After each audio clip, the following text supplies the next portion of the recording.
obrigado por escolher o Ministério de Vídeo e Áudio do Templo Batista Maranata. Depois de ouvir esta mensagem, visite o nosso site www.tbm.org.br. Nossa igreja oferece discipulado cristão, instituto bíblico e muitas oportunidades para o seu crescimento espiritual. Que Deus o abençoe. Maranata, ora vem, Senhor Jesus. Assim, queridos, nós vamos fazer a leitura da palavra. Vamos abrir em Marcos, Evangelho conforme Marcos, capítulo 14, versos 51, 52. Evangelho conforme escreveu Marcos, capítulo 14, versos 51, 52. E como sempre o fazemos, em reverência à leitura das Escrituras Sagradas, vamos nos colocar em pé.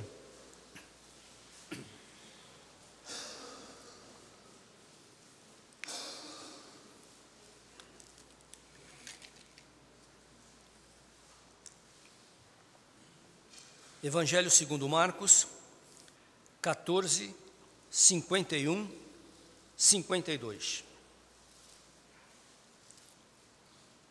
Amém? Amém? Vocês lembram dessa expressão aqui? Amém ou não?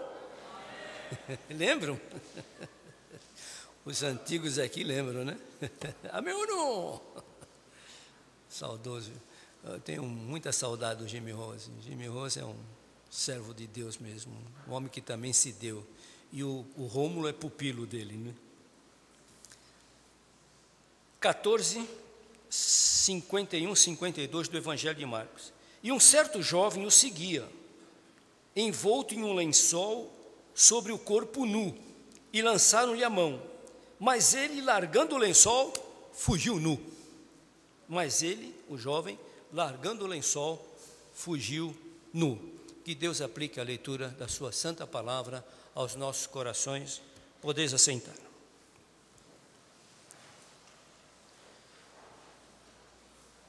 Como palavra introdutória, tem um tema. A última vez que eu estive aqui, eu já estava pregando sobre esse assunto e continuo pregando e continuo com meu coração queimando para pregar sobre este assunto. A necessidade que nós temos de um avivamento em nossos corações. E quando eu falo avivamento, eu não estou falando nada de emocionalismo, eu não estou falando de línguas ininteligíveis, eu não estou falando de manifestações estáticas, não.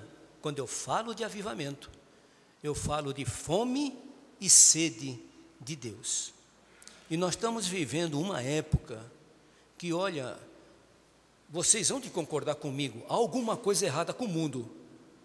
Há alguma coisa errada com a humanidade. E nós estamos vendo isso claramente. Então, por que o meu coração está queimando para falar sobre esse assunto? Porque, amados, nós estamos, conforme vocês leram aí, um rapaz coberto de lençol e se aproximou para ver o que estava acontecendo, acabou fugindo nu. E dentro do que Jesus falou em Mateus 24, verso 12, ele diz que por se multiplicar o quê? A iniquidade, o amor de quase todos esfriará. E ainda em Lucas capítulo 18, no verso 8, ele diz, em voltando o Filho do Homem, quando voltar o Filho do Homem, quer dizer, quando Jesus voltar, o que ele diz lá? Acaso encontrará o quê? Fé na terra? Em voltando, preste bem atenção, por se multiplicar a iniquidade, o amor de quase todos, não é de todos, é quase todos, esfriará. Graças a Deus, porque tem um quase aí. Tem um quase que não vai se dobrar, vai ficar ali, pregando a verdade. E lá em Lucas ele fala, em voltando o Filho do Homem, vai achar a fé na terra, e aqui tem um jovem coberto de um lençol e foge nu. Meus queridos, o que eu queria dizer é o seguinte, o tema dessa mensagem para mim é geração do lençol. Geração do lençol. E por que isso? Nós vamos ainda, dentro dessa introdução, o quadro que nós estamos vivendo aqui.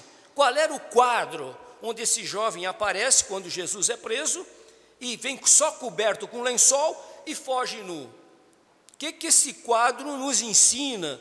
Dentro do contexto, nós temos um sinédrio planejando a morte de Jesus. Então a liderança judaica estava planejando matar Jesus. temos Jerusalém completamente empolvorosa, agitada, porque era Páscoa, a principal festa do judaísmo. Então, Jerusalém tumultuada, agitada, a liderança judaica querendo prender Jesus, matar Jesus, e nós temos também a prisão de Jesus, quando ele travava uma batalha, antes de ser preso, ele travou uma batalha. Jerusalém agitada, nós temos uma festa, um sinédrio querendo matar Jesus, e Jesus travando uma batalha no Getsêmani, onde o seu suor se transformou em quê? Em sangue. A batalha que estava acontecendo. E aí vem a prisão de Jesus. Certamente esse jovem aqui, alguns dizem, não ficou uma coisa clara de que é João Marcos, que é Marcos, não ficou claro, isso é o que dizem. Mas aqui no caso é o jovem coberto de um lençol. Bem, o que é um lençol? O lençol é roupa? Lençol não é roupa. Lençol foi uma coberta, talvez movido por uma curiosidade, ele foi lá para ver o que estava acontecendo. Já conhecia, vinha ouvindo falar de Jesus, e dessa vez então não deu nem tempo. Quando a coisa apertou, colocou um lençol e foi ver de perto o que estava acontecendo. Só estava espiando. Foi quando alguém, diz o texto aí, lançou mão nele. O lençol não é um vestido, era uma coberta artificial, era uma cobertura artificial, guarda essa palavra, superficial, e quando lançaram a mão nele, puxaram, o lençol saiu, ele ficou exposto. Quando se fala nu, na tradição judaica, na situação judaica, é que tinha uma roupinha íntima, aqui uma roupa de apenas um paninho enrolado, roupa íntima, e ele, quando tiraram o lençol, ficou exposto. Então, queridos, lençol não é roupa, era uma veste superficial. E o que eu quero ver aqui com os irmãos essa noite? Primeiro, geração lençol é uma geração de muita superficialidade. Nós estamos vivendo num contexto, lembre-se de lá de Mateus e de Lucas, multiplicar a iniquidade e o amor esfriará, em voltando o Filho do Homem achará fé na terra. Então nós estamos vendo esse movimento crescer lá fora, uma geração superficial, estamos vendo esse movimento crescer dentro do cristianismo. Esse movimento está crescendo dentro do cristianismo. Nós temos o lençol do conformismo, lá em Romanos, no capítulo 12, podem me acompanhar lá, Romanos capítulo 12, Paulo faz um apelo. Romanos capítulo 12, versículos 1 e 2, são textos muito conhecidos, os irmãos devem ter marcado até na sua própria Bíblia. Mas é bom porque tem lições aqui preciosas a respeito desse assunto. Romanos 12, versos 1 e 2, diz assim a palavra do Senhor: rogo-vos, pois, irmãos, pela compaixão de Deus. Veja bem o apelo. Rogo-vos, pois, irmãos, pela compaixão de Deus, que apresenteis os vossos corpos em sacrifício vivo, santo e agradável a Deus, que é o vosso culto racional. E não sedes conformados com este mundo. Não sedes conformados com este mundo, mas sede transformados pela renovação do vosso entendimento, para que entendais qual seja a boa, agradável e perfeita vontade de Deus, para que experimenteis qual seja a boa, agradável, perfeita vontade de Deus. Então, o que eu quero falar aqui em primeiro lugar? Primeiro, geração do conformismo. O que a Bíblia fala? Para se conformar? Não, para não se conformar com o mundo, não tomar a forma do mundo. E nós estamos tendo um cristianismo hoje em dia que muita gente está querendo trazer as coisas lá de fora para dentro da igreja. Nós temos hoje uma geração insensível no nosso meio. Lá em 2 Timóteo, no capítulo 3, Paulo fala, e quando ele fala que, olha, os tempos são difíceis, virão tempos difíceis, ele falou para Timóteo, ele colocou a coisa no futuro, ele não falou naquele presente. Ele escreveu para Timóteo, mas falando, olha, Timóteo, sobrevirão, estava apontando para a nossa era. E se você ler aquela relação, lá, capítulo 3, versos de 1 a 5, você vai ver como serão os homens dentro da igreja. Não é a geração lá fora nela, é como serão os homens dentro da igreja, prepotentes, arrogantes, maldosos, cruéis, inimigos do bem. Aí ele fala sobre uma geração em que vai querer ouvir mensagens para coçar os ouvidos que são os pregadores cotonete. Você já teve algum probleminha de coceira no ouvido? É uma delícia quando a gente pega o cotonete e coça, mas é uma delícia. Eu fico com o cotonetezinho ali, mas aquilo é gostoso. Você coça. Então, Paulo fala da geração cotonete, pastores cotonete, falar o que o povo gosta de ouvir, falar o que o povo quer ouvir.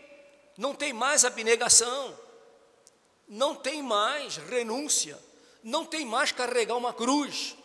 Quem quer viver com Cristo tem que morrer com Ele, mas não se prega isso, não se prega isso.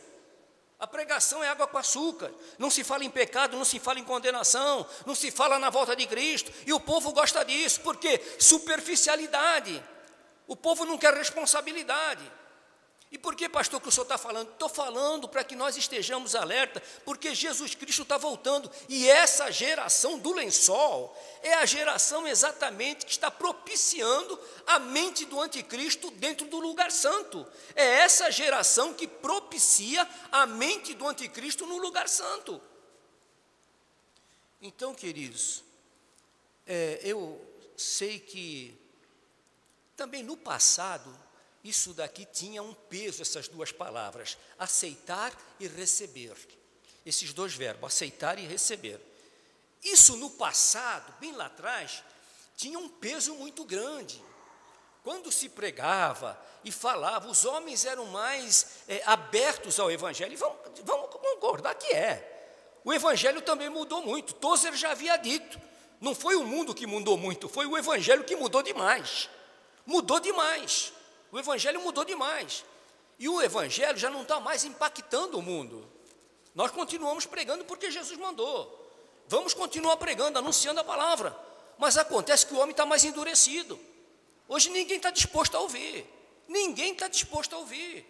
Você vai falar tem um hino que nós cantamos assim, portas se abrem, eis por todo mundo. Olha, esse hino hoje, já não é esse o retrato, é portas se fecham.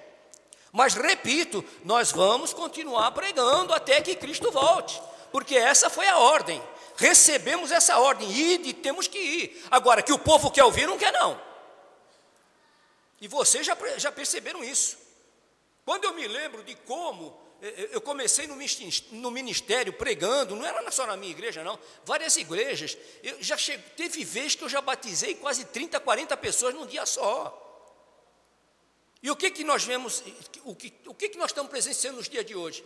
Cada vez mais as pessoas vão ficando endurecidas. Por quê? Porque Jesus falou, o amor de quase todos esfriará. O mau testemunho dos crentes também, dos chamados cristãos. Esse mau testemunho também tem afetado lá fora. Vai pregar para uma pessoa e ela diz, mas eu conheço um crente, eu já fico arrepiado, porque lá vem bomba. Vem bomba. Então, meus amados, aceitar e receber, no passado, tinha um peso. Aceite a Cristo, e a pessoa ficava impactada e aceitava. Mas hoje você fala, aceita Jesus, aceito. Receba Jesus, já recebi. E continua na mesma vida. Paulo escreveu a Tito no capítulo 1, verso 16, ele diz assim, no tocante a Deus, isso falando para muitos crentes dentro das igrejas, no tocante a Deus, professam conhecê-lo, mas o negam, através do quê? Da vida. Então, queridos, esse sinal está ficando evidente diante de nós, é uma geração lençol. Mas lembre-se, ainda há um pequeno grupo que não se dobra. E por que eu estou pregando isso? Porque nós precisamos tomar uma atitude em nossa vida. Por quê? Porque Jesus está voltando, meus amados. Ele está voltando, ele está para chegar. Ele vai nos levar. E aquele dia será um dia de pavor. Vai ser um dia glorioso? Não, vai ser um dia de pavor. Já pensou você começar a procurar teus queridos e não acha? Sumiram, desapareceram? É o que vai acontecer, Jesus Cristo vai tirar a sua igreja daqui. No Apocalipse capítulo 3, verso 10, ele diz assim, eu vos livrarei de hora da grande provação que virá sobre o mundo. Ele não tirou Ló? Não tirou Noé? Vai tirar a igreja. Vai tirar a igreja vai sair. Então, queridos, aceitar e receber, isso aí está muito fácil. Hoje em dia está cheio de incrédulo dentro da igreja. E o que é apostasia? Apostasia é a igreja cheia de gente não convertida. Não convertida, querendo trazer valores lá de fora, cá para dentro. Então, amados, lençol do conformismo, do superficialismo, é necessário arrependimento e purificação, e isso ninguém quer. Isso ninguém quer. Então hoje, quando se fala, você quer aceitar Jesus? Cuidado com isso. Porque muita gente aceita. Porque não está se exigindo nada. Não está se exigindo nada. Aceito. Sim. Mas o que é aceitar Jesus? Então tem que deixar claro que aceitar Jesus é ser convicto de que é pecador e que tem que mudar de vida. Tem que mudar de vida. Esse mundo aí fora está bom para pecar, gente. Por que muita gente não quer vir para a palavra? Por que muita gente não quer vir para o caminho estreito? Porque o caminho largo hoje está fácil. O mundo está bom para pecar. Eu quando olho para essa geração pequena aí, crianças, olho para esses adolescentes, jovens aí, eu fico perguntando, meu Deus do céu, os hormônios estão a 1000. E do jeito que está isso lá fora, tem que ser muito crente para poder imitar José, deixar a capa e fugir da mulher de Potifar. Ou não? Ou não? Estou exagerando? Tem que ser crente mesmo. Porque se não for, e lamentavelmente eu estou falando isso, irmãos, porque isso está crescendo. Tem pastores que já não pregam mais essas coisas, não tocam nesse assunto. Por quê? É a cultura de hoje. Cultura? A Bíblia não fala em cultura, a Bíblia fala em pecado. Não é cultura. A Bíblia fala em pecado. Lençol da superficialidade. Aceitar Jesus é convicção de pecado e arrependimento. E aceitar Jesus traz uma paz muito grande quando a pessoa se arrepende.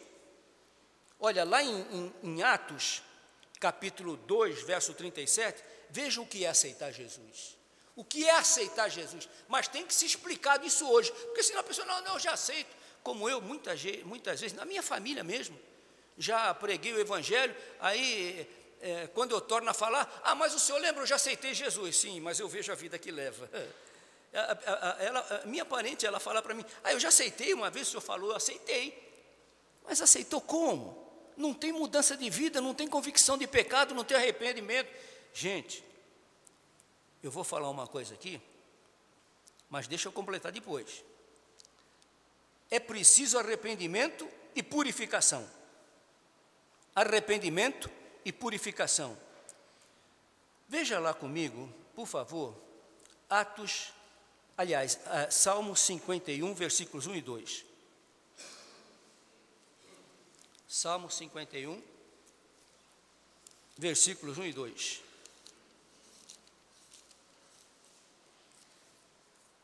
Salmo 51. Tem misericórdia de mim, segundo a tua benignidade, apaga as minhas transgressões. Olha a convicção de pecado aí. Apaga as minhas transgressões, segundo a multidão das tuas misericórdias, só por misericórdia.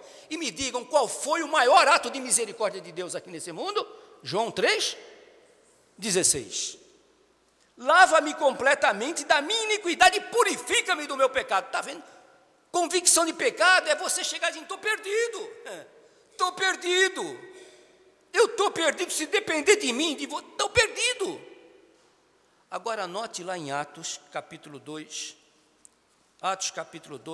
quando o Pedro acaba de fazer aquele sermão maravilhoso lá do Pentecostes. Atos 2, verso 37. Pedro termina de pregar, e eles, aí vem lá o verso 37, é a reação após a pregação. E ouvindo eles isto, compungiram-se em seu coração e perguntaram a Pedro e aos demais apóstolos, que faremos, homens e irmãos? Entender hoje, aceitar Jesus Cristo, é isso aí, meu Deus, o que eu vou fazer? Eu sou um pecador. Porque tem que deixar claro, no céu não entra pecado, gente. No céu não tem pecado. O céu não entra pecado. Agora eu pergunto aqui, quem pode dizer eu vou entrar no céu porque eu não tenho pecado? Ninguém. Nós já estaríamos condenados, e Paulo fala, nós já nascemos mortos em delitos e pecados. Mas na plenitude dos tempos, quem levou o nosso pecado? Jesus Cristo. E essa expressão deles aqui, e agora? O que a gente faz? Estamos fritos. Estamos acabados. Como é que nós podemos entrar no céu se nós temos pecado? Aí veio, arrependei-vos, Pedro falou, e convertei-vos, para que sejam apagados os vossos pecados. Na pessoa de quem? Jesus Cristo. Isso é aceitar e receber Jesus Cristo. É convicção de pecado e a purificação através da paz gloriosa do seu sangue. Olha, para terminar esse ponto, os outros dois são pequenininhos. A paz que Cristo nos dá, calma lá que eu vou explicar. Vocês sabiam que nós crentes é que temos o verdadeiro purgatório? Não é verdade, pastor? Não se assusta, não. Purgatório certo é o nosso. É esse purgatório que nós temos, é que nos traz a paz gloriosa do perdão dos nossos pecados. Vai lá para a primeira epístola de João, capítulo 1, 7 a 10.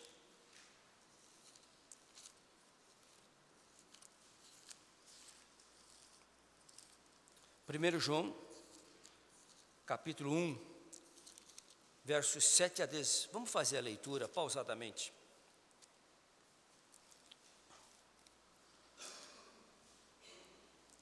O título é Cristo é a luz. Na minha Bíblia tem um título, nas divisões dos capítulos tem um título, Cristo é a luz. Mas se andarmos na luz com Cristo, mas se andarmos na luz como Ele na luz está, temos o quê? Comunhão uns com os outros. E aí vejam que coisa linda. E o sangue de Jesus Cristo, seu Filho, nos purifica de todo o pecado. Está aí o purgatório do crente. É esse aí. O sangue faz o quê, pastor? Purga. Purga. O sangue de Cristo nos purga. Esse é o purgatório. Ele nos purga, nos purifica de todo o pecado. Se dissermos que não temos pecado, enganamos-nos a nós mesmos. E não há verdade em nós. Mas olha a bênção aí, está vendo? Isso é conversão, isso é conversão. Se confessarmos os nossos pecados, Ele é fiel e justo para nos perdoar os pecados e nos purificar de todo o quê? Ou é algumas? Nos purificar o pecado de algumas o quê? Todas. Nos purificar de alguns pecados? Não, todo o pecado. Então, queridos, a geração de lençol não pensa assim, não. A geração de lençol está conformada com a religião, quer cantar, quer fazer oba-oba, quer dançar na igreja, quer colocar samba dentro da igreja, quer colocar rock dentro da igreja.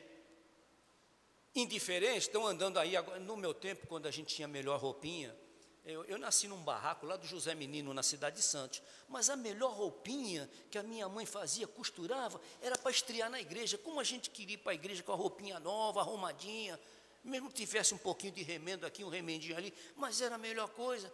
Agora, sabe, penteadinho, arrumadinho, gente, hoje o negócio está estranho. Você paga um dinheirão para ter uma calça rasgada, um vestido furado, o negócio mudou. E aparece nas nossas igrejas uns rapazes assim, com um cabelo que puxa daqui, vai para o lado de lá, colorido, azul, roxo, amarelo. É impressionante como mudou tudo. Mudou tudo por quê? Por causa do mundo. O mundo evoluiu porque os evangélicos também andaram para trás. O mundo avançou. Tem um corinho aqui que cantou, ou foi a leitura que foi lida, que as portas do inferno não prevalecerão. Está difícil, irmãos. Mas sabe de uma coisa? Jesus falou que quando essas coisas acontecessem, que nós nos exultássemos, por quê? Porque a nossa redenção estaria o quê? Próxima. E por incrível que pareça, não sei se é uma expressão assim, mas a verdade é essa. Quanto pior o mundo, mais perto Jesus Cristo está de vir buscar a sua igreja. Então, queridos, o lençol do conformismo, está todo mundo conformado na sua religião, vem na igreja, canta, toca, e etc e tal, e entra, e as coisas vão entrando, o mundo vai entrando dentro da igreja, não se fala mais nisso, não se fala naquilo, não se fala em pecado, tudo superficialidade, aquele lençol que é superficial, mas não transmite segurança nenhuma. E aqui entra a segunda coisa, o lençol, na realidade, é uma desproteção. Apocalipse 3,18, o lençol da falta de proteção ou da desproteção, vamos usar esse vocábulo. Apocalipse 3,18. Veja o que diz a Bíblia, Apocalipse capítulo 3, verso 18. Aconselho-te que de mim compres ouro provado no fogo, para que te enriqueças, e roupas brancas para que te vistas, e não apareça a vergonha da tua nudez, e que unja os teus olhos com colírio, para que vejas. O lençol da insegurança.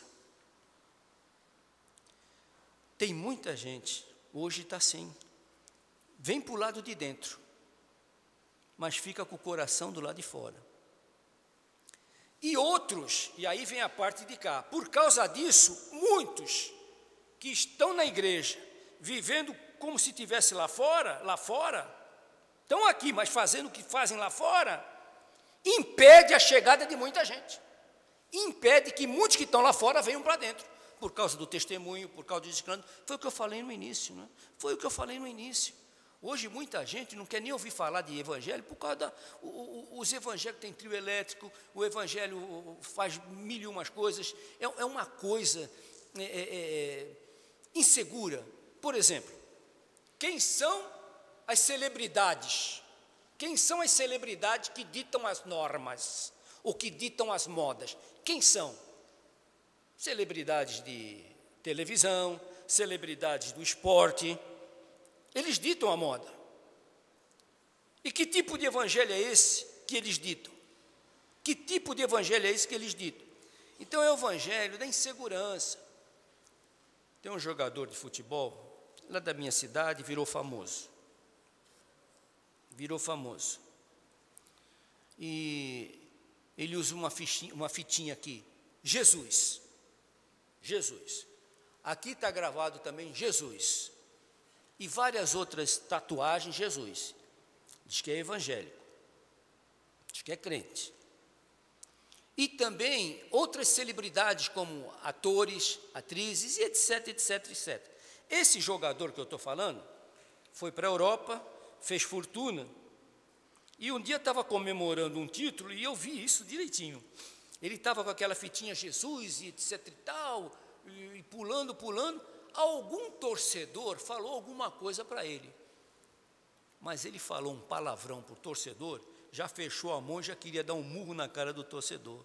Aí eu falei, mas o Jesus não desceu da testa mesmo, ficou na testa só na testa e na faixa. Não desceu, ficou aqui.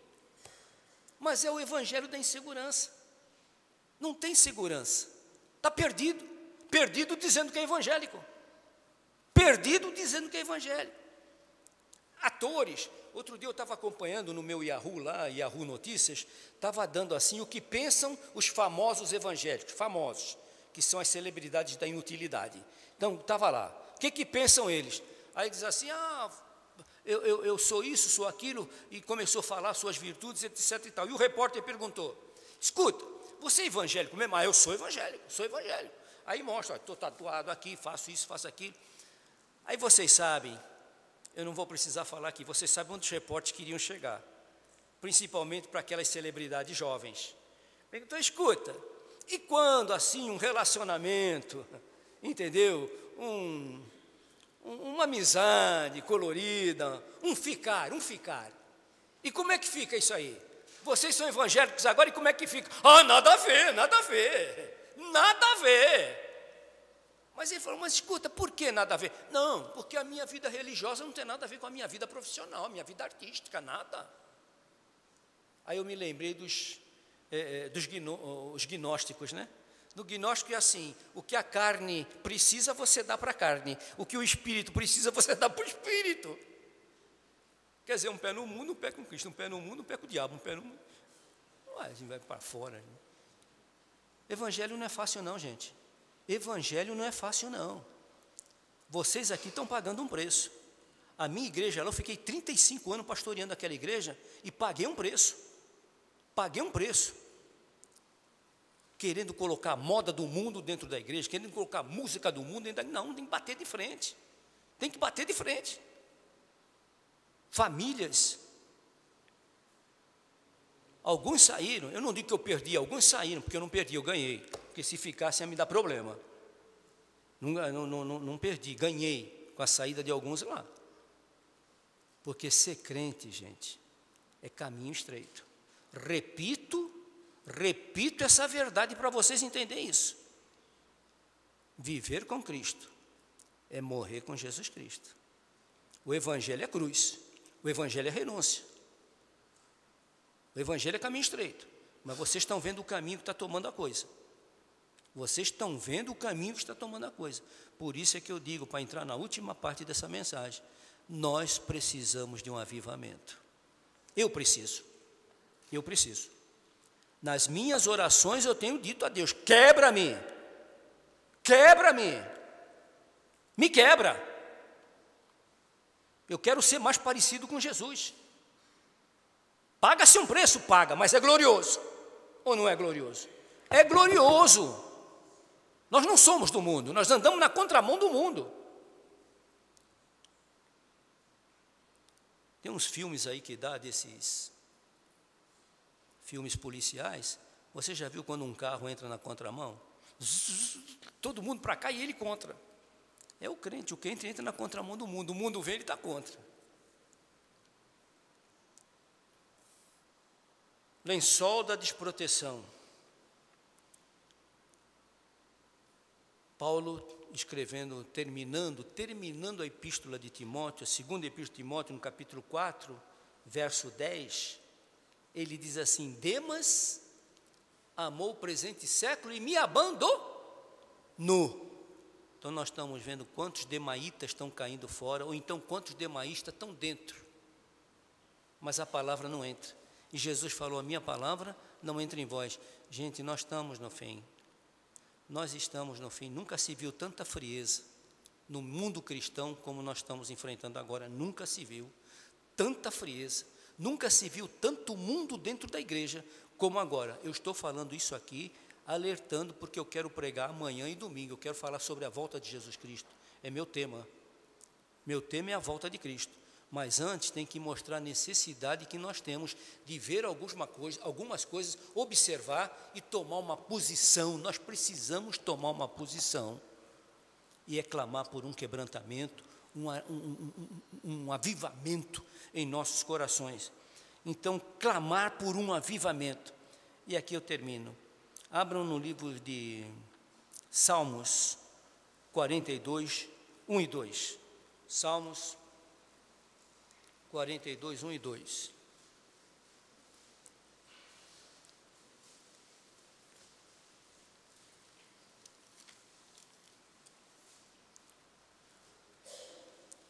Olha que expressão maravilhosa do salmista, o clamor do salmista, a petição do salmista. Assim como o cervo brama pelas correntes das águas, assim suspira a minha alma por ti, ó Deus. Irmãos, avivamento é suspirar por Deus. E olha o segundo versículo. A minha alma tem sede de quem?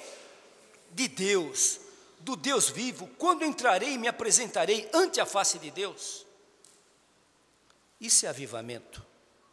Avivamento não é enrolar a língua, falar palavras ininteligíveis, não é ter visões, revelações, não. Toda revelação do Gênesis ao Apocalipse está na Bíblia. A Bíblia revela tudo, porque se precisasse revelação hoje, a Bíblia não estaria completa. Mas ela é a fala de Deus, é a palavra de Deus, ela revela tudo, do Gênesis ao Apocalipse. Uma vez eu fui pregar numa igreja e eu falei, Deus está me dando revelações. O pessoal, o quê? Mas a revelação está aqui, toda ela, não está aqui. Do Gênesis ao Apocalipse, está tudo escrito aqui, está tudo revelado. O princípio, o meio e o fim, está tudo aqui. Fome e sede de Deus, é isso, gente. Uma pergunta só, sabe por que eu estou falando isso? Nós precisamos manter azeite na candeia. Nós precisamos, como aquelas virgens prudentes, encher a nossa candeia de azeite. Valorizar os cultos de oração, valorizar o trabalho da nossa igreja. E eu vou perguntar aqui uma coisa para os irmãos, ninguém precisa me responder nem levantar a mão, mas é só para pensar. A Bíblia fala, Jesus disse, o segredo do avivamento. Mateus capítulo 6, verso 6. Mateus, esse é o segredo, é assim que começa o avivamento. E tu, quando entrares no teu quarto, o que foi que ele falou? Fecha o quê? Fecha a porta do teu quarto, e teu pai, que te vê em secreto, ouvirá a tua oração. E quando ele está falando e tu, ele não está falando vocês fechem a porta do quarto e vão orar todos juntos. Não, é o quarto secreto. Cada um de nós temos que ter todo dia o nosso momento de quarto secreto. Você tem entrado no teu quarto, tem fechado a porta do teu quarto? Tem clamado a Deus, Senhor, transforma-me, quebra a minha vida, aviva, me deixa mais parecido com Jesus? Irmãos, eu estou pedindo isso para mim. Não pense que eu estou falando isso por falar, não, eu quero isso para mim. Eu nunca vou ser perfeito, mas eu quero ser menos imperfeito. Não é o que Salomão fala em capítulo 4, verso 18? A vereda do justo é o quê? É como a luz da aurora, vai brilhando o quê? Mais e mais até ser dia perfeito. E quando é esse dia perfeito? Lá em cima. Mas aqui ela tem que brilhar mais e mais. Hoje, mais crente do que ontem. Amanhã, mais crente do que hoje. É isso, caminhar, o crescer. É a luz da aurora que vai brilhando, brilhando, brilhando. Então, o segredo de avivamento, quer fome de Deus, quer ter fome de Deus, quer mais de Deus, quarto secreto. Não estou dizendo que é para passar horas, não, é o tempo que você puder dar, o tempo que você tem disponível, faça esse tempo uma prioridade da sua vida, bem dado, bem gastado. Porque quer saber de uma coisa?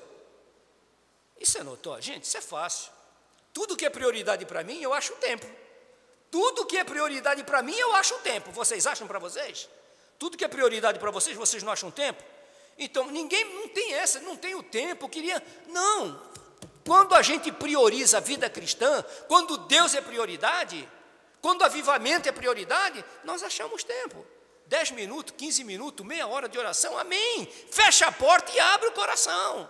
E não adianta falar bonito não, porque ali Deus sabe de tudo, Ele está vendo tudo. Porque chega na hora da oração, empola a voz, né? Meu Pai que está nas alturas. Não, fala lá, Senhor, eu sou um pecador. Qual foi a oração do publicano? Qual foi a oração do publicano? Nem levantava os olhos, nem levantava os olhos. Mas ele dizia, Pai, tem misericórdia de mim, porque eu sou um pecador. O fariseu, eu não sou que nem ele. Sabe por quê? O publicano olhou para dentro dele. Ele olhou lá para dentro. Eu, quando olho para dentro de mim, eu não gosto do que eu vejo, não. Vocês gostam quando vocês olham para dentro de vocês? Eu não gosto. Eu tenho um Adão caído aqui que não presta. Eu tenho um Adão caído dentro de mim que não presta. E eu, quando olho para ele, eu não gosto. E todos vocês aqui têm um Adão caído. Quando vocês olham para dentro desse Adão, não tem nada de bom, não. Por isso é que nós temos que ter quarto secreto, para a carne ficar crucificada, porque quando ela desce da cruz, ela faz estrago. E avivamento é morrer com Cristo para viver com Cristo. É avivamento, é fome de Deus, é aguardar, é uma expectativa maior para que Jesus Cristo volte. E eu tenho pedido isso, eu quero uma expectativa maior para a volta de Cristo. Amor à palavra, amor à oração, amor à obra missionária, amor aos perdidos, amor à minha igreja, amor ao meu povo, amor aos meus irmãos. Isso é avivamento, fome de Deus. E vou terminar. Eu li um livro agora sobre esse assunto, fome de Deus. Eu li um livro, A Conversão de um Muçulmano. Coisa maravilhosa.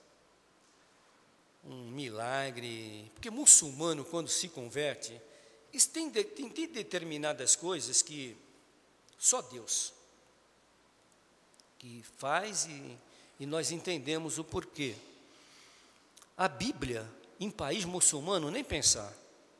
Se pegar uma Bíblia lá com alguém, eles matam mesmo. Determinados países, então, decapita. Vocês estão vendo isso aí. Prendem, aquela coisa toda. E teve esse Mardi, ele, de uma maneira ou de outra, foi muito tocado, ele sonhou que ele estava perdido, ele não tinha paz no islamismo, e ele pegou encontrou alguém que era crente, escondido num país assim que a gente não pode falar, e eu só estou falando o pseudônimo dele, Mardi. Ele encontrou Jesus, foi salvo. E ele conta, esse Mardi, nesse livro que ele escreveu, ele conta que 2 muçulmanos, que nem ele, 2 muçulmanos, souberam que tinha um sábio pastor evangélico no meio deles lá, fazendo um trabalho assim bem discreto, para não ser preso. E esses muçulmanos ouviram uma história de que alguém, que era esse pastor aí, estava fazendo muçulmanos sonharem com Jesus. Estava fazendo os muçulmanos sonharem com Jesus. Aí ele conta no livro que esses 2 muçulmanos descobriram quem era o pastor e foram atrás do pastor. Mas, na realidade, eles foram atrás do pastor porque eles queriam pegar o pastor na fraga para poder entregar o pastor. E aí eles foram. Chegaram lá, encontraram, depois de muita busca, isso o Mardi contando no livro, né? Contando desses 2 muçulmanos que foram procurar esse pastor. Aí disseram, nós soubemos, assim, muito confidencialmente, que o Senhor faz com que a gente sonhe com Jesus. E nós queremos sonhar com Jesus. Aí coisa de Deus na vida do pastor. O pastor falou, vocês querem sonhar com Jesus mesmo? Quer. Nós queremos sim. Então nós vamos fazer o seguinte, eu tenho uma série de exigências aqui. Vocês querem cumprir? Queremos. Então tá bom. Primeira coisa, então, já que vocês chegaram aqui, nós vamos jantar. Vocês chegaram aqui agora, vamos jantar. E vocês têm que comer o que eu colocar na mesa, tá bom? Tá bom. Aí trouxeram lá uma comida, eles, quando começaram a comer, gente, era sal puro. Sal puro. E sabe como é que é muçulmano? Come até o fim. Tem que comer tudo. E sal, e eles comendo aquilo, e salgado, comida salgada, comendo os 2 ali, comendo. Aí estavam querendo pedir água, ele falou, não, água não. Eles comeram. Aí ele falou, agora, mãe, vocês acabaram de comer, vocês vão dormir. Aí foram dormir. Nós vamos sonhar com Jesus? Vai sonhar com Jesus. Vai sonhar com Jesus. Os bichos foram para o quarto, aqui pegava a língua assim. Queriam beber água, não tinha água, isolado da água. Aí dormiram com aquela fome, aquele sono agitado, e dormiram. No dia seguinte acordaram, já levantaram, foram direto para lá, um muçulmano, o pastor já estava esperando os 2 muçulmanos. Aí o pastor disse assim, muito bem, sonharam? Eu sonhei, mas foi um sonho assim, que não tinha nada a ver com Jesus não. Então qual foi o seu sonho? Então o primeiro contou, olha, eu sonhei com uma cachoeira. Uma cachoeira caindo, aquela água limpinha, aquela coisa gostosa, e eu estava molhando, e a água caía no meu rosto, e aí me molhava, me refrescava, uma delícia. E você? Eu sonhei com um riacho, um riacho, uma água limpinha, e eu então desci no riacho, e eu pegava aquela água, molhava meu rosto e bebia.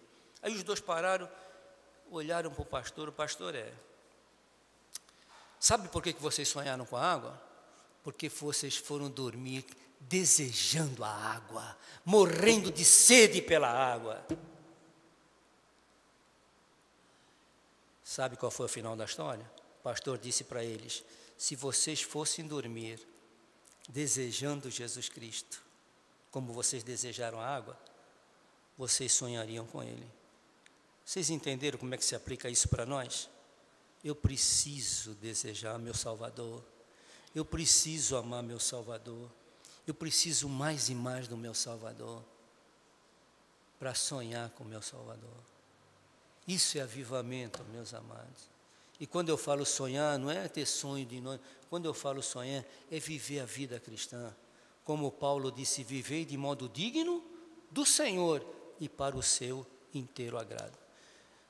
Que nessa noite, irmãos, é um apelo que eu faço. Tome uma posição. Ah, mas não, irmão, todos nós precisamos. Eu preciso mais e mais de Jesus. Eu preciso mais e mais do meu Salvador. Mais e mais. Esse mundo está caminhando para o desfiladeiro do inferno. E nós precisamos nos preparar, porque Jesus Cristo, as trombetas já estão sendo afinadas. Em breve, Ele virá e dirá aquilo que no Cânticos de Salomão, o noivo disse para a noiva: levanta-te, querida minha, e vem. E é essa a nossa esperança. Que Deus nos abençoe. Amém?